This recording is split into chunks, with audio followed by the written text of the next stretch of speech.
नमस्कार दोस्तों, मैं हूं आंचल सिंह और आप देख रहे हैं द भारत शो।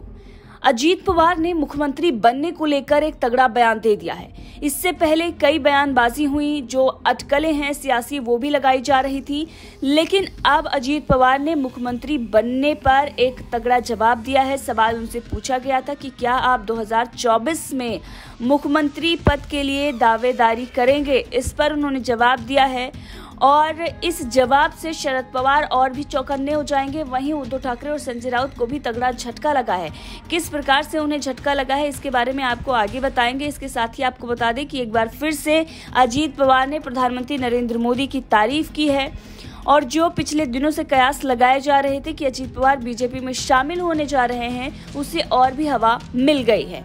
अब इन कयासों को हवा मिली है और इसी बीच आपको बता दें कि तगड़ा जो डेवलपमेंट हुआ है इस पूरे प्रकरण में वो ये है कि अजीत पवार ने पहले एनसीपी का झंडा ट्विटर से हटाया और लगातार प्रधानमंत्री नरेंद्र मोदी की वो तारीफ करते आए हैं। विपक्ष के मुद्दों पर वो हमला बोलते आए हैं और उनकी हवा निकालते आए हैं और अब अजीत पवार ने मुख्यमंत्री बनने को लेकर एक बड़ा बयान दे दिया है। दरअसल काफी दिनों से ये चर्चा चल रही थी कि अजीत पवार 40 विधायकों के साथ बीजेपी में शामिल होंगे और बीजेपी उन्हें मुख्यमंत्री बनाएगी। अजीत पवार का मुख्यमंत्री बनने का जो सपना है वो पूरा होगा। अब इसी बीच जो राजनीतिक बयानबाजियां चल रही थी, इसी बीच एनसीपी के बड़े नेता अजीत पवार ने बयान दे दिया मुख्यमंत्री बनने को लेकर।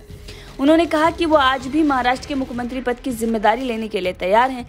दरअसल एक न्यूज चैनल से बात करते हुए अजीत पवार ने ये बयान दिया है। दरअसल उनसे ये पूछा गया था अजीत पवार से कि क्या आप 2024 में मुख्यमंत्री पद के लिए दावा करेंगे। इस सवाल पर जवाब देते हुए अजीत पवार ने कह दिया कि 2024 में मुख्यमंत्री पद का दावा करने की क्या जरूरत है, मैं अभी भी दावा कर सकता हूँ, 2024 का इंतजार क्यों करना। अब आपको बता दें कि जिस तरीके से उन्होंने ये कहा है कि दावा वो अभी भी कर सकते हैं, इसका मतलब क्या है कि अगर बहुमत की बात करें तो उनके पास बहुमत नहीं है, 53 विधायक उनके पास हैं, लेकिन वहीं पर 288 जो टोटल सीटें हैं। अब ऐसे अगर देखा जाए तो 145 विधायकों की संख्या उन्हें चाहिए सरकार बनाने के लिए। तो क्या जो कयास लगाए जा रहे थे, जो अटकलें लग रही थी और जो खबरें आ रही थी कि वो बीजेपी के साथ जा रहे हैं, वो बात सही है।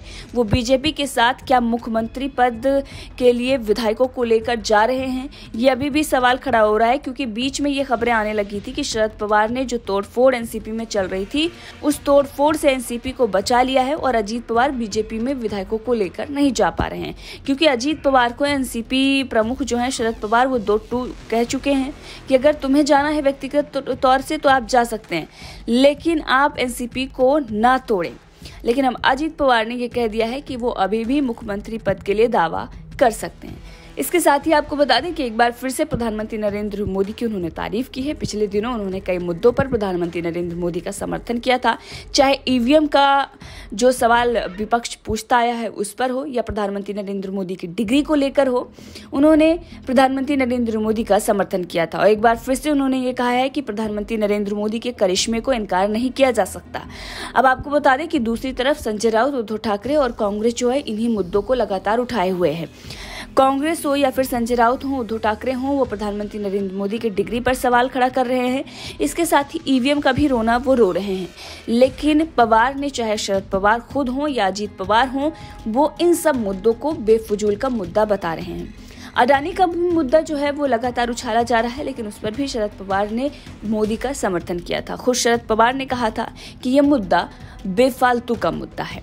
वही अडानी से उन्होंने मुलाकात भी की है शरद पवार ने। तो ऐसे में उद्धव ठाकरे और संजय राउत के लिए तगड़ा झटका है, क्योंकि पिछले दिनों संजय राउत जिस तरीके से बयानबाजी कर रहे थे, खुद वो ये बता रहे थे कि एनसीपी में फूट पड़ गई है और सीबीआई और ईडी से डराया जा रहा है और अजीत पवार जो हैं वो व्यक्तिगत तौर से बीजेपी में जा सकते हैं, लेकिन किसी भी प्रकार की तोड़फोड़ जो है वो नहीं होगी। शरद पवार ने इस प्रकार का बयान दिया है और इसके बाद अजीत पवार ने संजय राउत पर हमला बोलते हुए ये कहा था कि संजय राउत कौन है। संजय राउत अपने दल में रहते हुए एनसीपी के जो प्रवक्ता बने हुए हैं ये ठीक नहीं है, उन्हें प्रवक्ता बनने की कोई ज़रूरत नहीं है।